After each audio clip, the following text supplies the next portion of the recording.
కలియుగ ప్రత్యక్ష దైవం తిరుమల శ్రీనివాసుణ్ణి దర్శించుకునేందుకు ప్రతిరోజు వేలల్లో భక్తులు తరలివస్తారు. తమ ఆపదలు తీర్చమని, తమ కోరికలు నెరవేర్చమని మొక్కుకుంటారు. ఇందులో ధనవంతులు ఉంటారు, పేదవారు ఉంటారు, మధ్యతరగతి వారు ఉంటారు. తాజాగా తిరుమల శ్రీ వెంకటేశ్వర స్వామిని దర్శించుకునేందుకు ఓ భక్తుడు ఏకంగా ఒంటి నిండా నగలతో ప్రత్యక్షమయ్యాడు.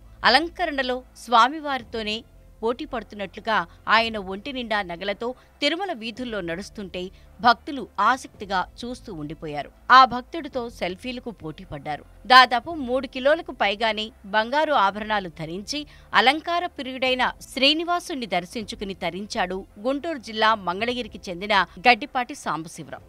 గోల్డ్ అంటే సాంబశివరావుకి ఎంతో మక్కువ.